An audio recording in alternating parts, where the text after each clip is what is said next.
Member for Higgins. Thank you, Madam Deputy Speaker. The arts and creative organisations across Melbourne are home to some of the most vibrant and diverse in Australia. Just look at some of the amazing major theatre productions in my hometown, including Moulin Rouge, Harry Potter and the Cursed Child, and the highly anticipated Hamilton, only a few weeks away. And we also have a myriad of excellent smaller productions and shows that are not to be missed. As the member for Higgins, I've helped advocate for some of the very best local artists, businesses and organisations in the arts sector who are now weathering the economic storm of the COVID-19 pandemic thanks to unprecedented support from the Morrison government. I'm also proud to have called for a national inquiry into the arts as part of the Communication and Arts Committee.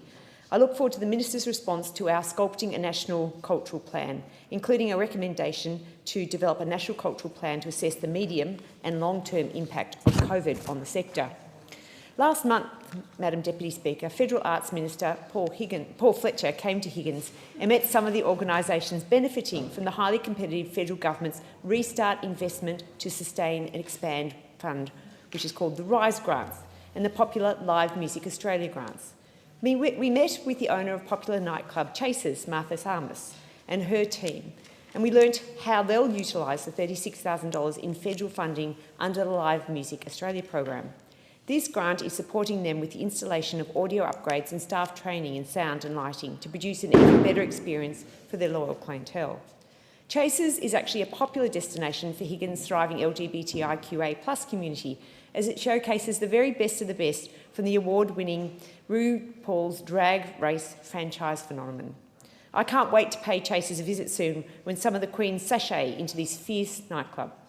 Chasers joins other local clubs, artists and organisations in Higgins benefiting from funding under the additional federal government support to help kickstart the creative economy post-COVID. The total package of federal government support for the arts sector stands at over $970 million in extra funding in response to the pandemic. This is on top of an annual investment of around $750 million in core funding in 2020 to 2021, and on top of more than $730 million provided by JobKeeper and the $119 million provided by cash flow payments. This funding has been critical and timely as it's enabled our businesses to continue to operate during this unprecedented and unpredictable period of severe disruption. Finally, Madam Deputy Speaker, I'd like to state that I'm very proud of the fact that the federal government is, following on from a recommendation of the Arts Review report, has committed to an Aboriginal and Torres Strait Islander cultural precinct, Nguru, which will be built on the shores of the Lake Burley Griffin in the Parliamentary Triangle on Ngunnawal country in Canberra. This is a fantastic outcome for our Indigenous arts cultural precinct. Thank you, Madam Deputy Speaker. In accordance with Standing